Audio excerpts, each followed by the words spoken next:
बिलाल अजहर कियानी साहब, ये जो रात गए एक बड़ी इंपॉर्टेंट बैठक हुई और बड़े अहम फैसले दहशतगर्दी के हवाले से लिए गए, इसमें क्या अब ये समझे कि क्योंकि ये फैसले ले लिए गए हैं जो हमारे सामने आए हैं कि दो टोक जवाब दिया जाएगा सानिया जाफर एक्सप्रेस वालों को, नौजवानों को किस तरह से उनके बयानिए को किस तरह से कौमी बयानिया बनाया जाएगा, तो क्या अब APC बुलाने की ज़रूरत नहीं इसके बाद? क्योंकि ये भी तो कहा जा रहा था ना कि APC बुलाई जाएगी, खुद वज़ीर आज़म ने क्वेटा में भी इसका ऐलान किया था। जी बिस्मिल्लाहिर्रहमानिर्रहीम। नादिया साहब बहुत शुक्रिया जी अपने शो में दावत देने का। देखिए जी, ये तो जो दीगर जो मीटिंग्स हो रही हैं ये तो तसलसल है उस अज़म का जो कि जिसका बयान या जिसका जिक्र प्राइम मिनिस्टर साहब ने किया था, और ख़ास तौर पे आपने जाफर एक्सप्रेस के सामने के बाद, चाहे वो सिक्योरिटी ब्रीफिंग में हो जो पार्लियामान में हुई, चाहे वो क्वेटा के विज़िट के दौरान हो जहाँ पर दीगर सियासी नुमाइंदगान भी थे, रीजनल जमातों के भी बलूचिस्तान के। तो देखिए ये तो एक दीगर मीटिंग्स इस तरह जारी रहेंगी जिसमें टू इंश्योर कि जो दहशतगर्दी के ख़िलाफ़ एक सिंगल माइंडेड तरीके से हमने जंग लड़नी है, काइनेटिक भी और अदरवाइज़ भी, जिसमें प्रोपेगेंडा के ख़िलाफ़ जंग भी शामिल है, उसको लड़ने का एक अमल का हिस्सा। जहाँ तक APC की बात है, देखिए प्राइम मिनिस्टर साहब ने पहले भी कहा था कि ये एक मुशावरत का एक अमल जारी रहेगा, एंड आई थिंक इसमें 2-3 पहलू हैं जी। एक तो काइनेटिक जंग है जो कि दहशतगर्दों के ख़िलाफ़ हमने लड़नी है और वो सिंगल माइंडेड तरीके से लड़नी है। दूसरी तरफ एक पॉलिटिकल डायलॉग यकीनन एक अलहदा एक पिलर है ऑल टुगेदर। तो उसके लिए तो जो एक अमल है जी वो एक मुस्तकिल अमल होता है, वो कभी रुकता नहीं है और एक it's a continuous process. Right. तो मुझे ये बताएं बिलाल साहब कि ये जो बलूचिस्तान का मसला है, जाहिर है ये एक सियासी मसला है। डॉक्टर अब्दुल मालिक साहब जो फॉर्मर CM हैं वो कहते हैं 64 से 70% बलूचिस्तान के अंदर जो अवाम हैं वो यूथ हैं, और क्योंकि इसमें ये भी फैसले लिए गए कि ड्रामों और फिल्म के ज़रिए अवेयरनेस ज़ाहिर है क्रिएट की जाएगी दहशतगर्दों के हवाले से भी कि ये कितना बड़ा नासूर है, लेकिन क्या आप ये समझते हैं कि महज इससे और कौमी बयानिया बनाने से आप इन बलोच नौजवानों को इंगेज करने में कामयाब हो सकते हैं? नाजिया साहब देखिए, इसमें इट्स नॉट ईदर और, ऐसा नहीं कि आपने या एक चीज़ करनी है या दूसरी करनी है, हमें सारी करनी होगी जी। और सारों में मैं फिर से दोहराऊंगा जी कि दहशतगर्दी के ख़िलाफ़ तो एक जंग होनी होगी, और उस जंग का एक हिस्सा काइनेटिक है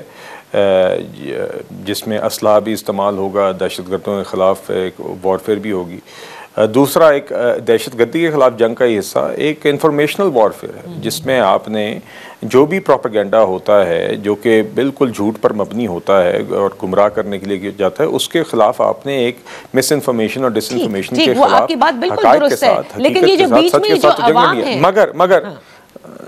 नहीं, मगर नादिया साहब मैं उसी पे आ रहा हूँ। ये एक हिस्सा है, ये एक हिस्सा है। दूसरा हिस्सा बिल्कुल वो है जहाँ पे कहीं पे भी, चाहे पाकिस्तान का कोई भी हिस्सा हो, बलूचिस्तान समेत कहीं पे भी किसी शहरी के, किसी भी शहरियों के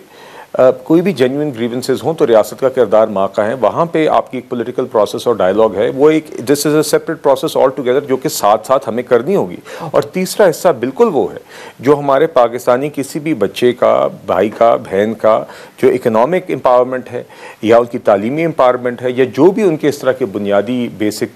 फंडामेंटल नीड्स ऑफ लाइफ हैं या बेसिक राइट्स हैं उसको मैसर करना। तो ये तीनों चीज़ें साथ साथ चलनी है और ये तीनों चीज़ें ही रियासत को साथ साथ लेके चलनी होगी, और इसी के अज़म का इजहार प्राइम मिनिस्टर साहब ने किया, और ये all of these things will go hand in hand and in parallel जी। अच्छा देखिए, फिलहाल जो नज़र आता है वो एक काइनेटिक ऑपरेशन है, जाहिर है कि दहशतगर्दी के खिलाफ बिल्कुल, और वो तो हमारी सिक्योरिटी फोर्सेस मुस्तकिल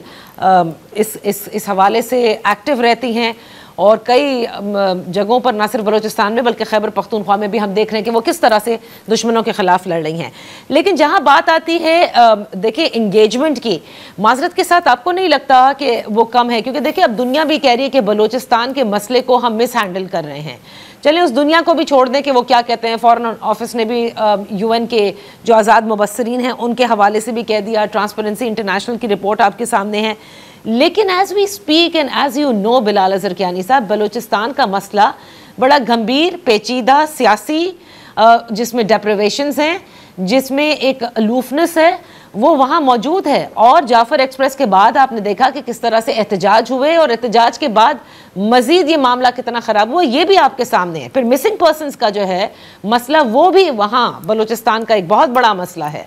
तो मैं सिर्फ यही जानना चाह रही हूँ कि रात गए जो फैसले हुए हैं मुंह तोड़ जवाब देने के, वो बेशक दीजिए दहशतगर्दों को, लेकिन आपने उन अपनी अवाम को भी तो साथ लेकर चलना है ताकि आप उनको मुंह तोड़ जवाब दे सकें।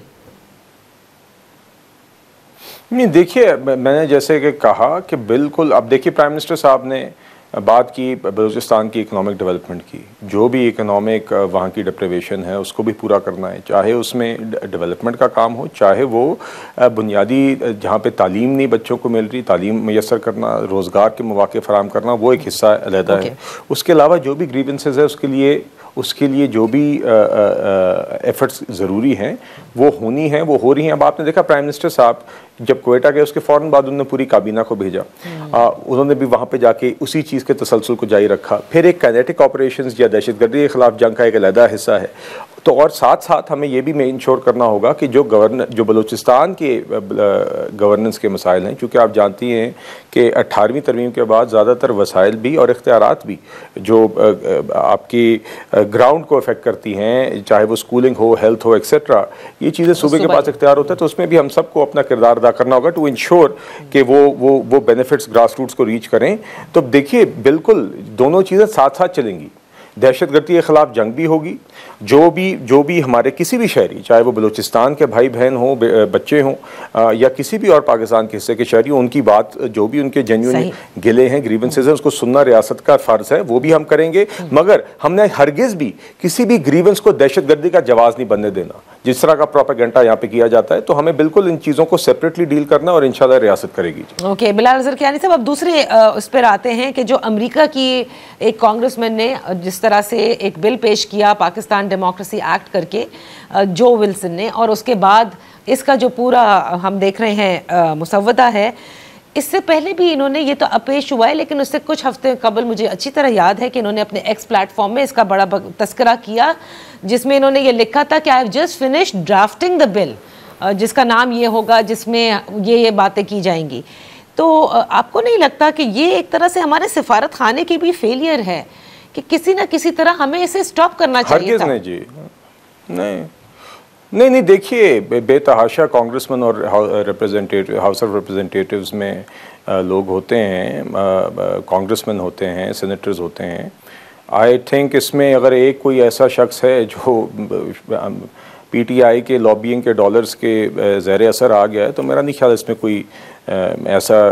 कोई मेजर बात है, ना ही कोई मेजर इवेंट है। ये इस तरह ही है जैसे आज कोई किसी भी असेंबली के अंदर कोई एक फ़र्द वाहिद उठ के इस तरह की बात कर ले। तो मेरे ख्याल से एक बिल्कुल नामुनासिब एक बिल है, और मेरे ख्याल से इसकी कोई ख़ास अहमियत भी नहीं है। देखिए, बुनियादी तौर पे तो हमें ये देखना चाहिए कि अमेरिका और पाकिस्तान के जो ताल्लुकात हैं उसके अंदर रिसेंट जो एक ऑपरेशन भी हुआ, जिसके ऊपर अमेरिका ने या अमेरिकन सदर ने पाकिस्तान की एफर्ट्स को, उसको ऑपरेशन को सराहा भी। That is I think more meaningful. तो हमें गवर्नमेंट लेवल पे जो हम जिस तरह के ताल्लुकात आई थिंक हम चाहते हैं कि दुनिया में चाहे अमेरिका हो चाहे कोई भी मुल्क हो, उसके साथ एक म्यूचुअल रिस्पेक्ट पे और म्यूचुअल इंटरेस्ट को मैक्सिमाइज़ करने के लिए जो एफर्ट्स होनी चाहिए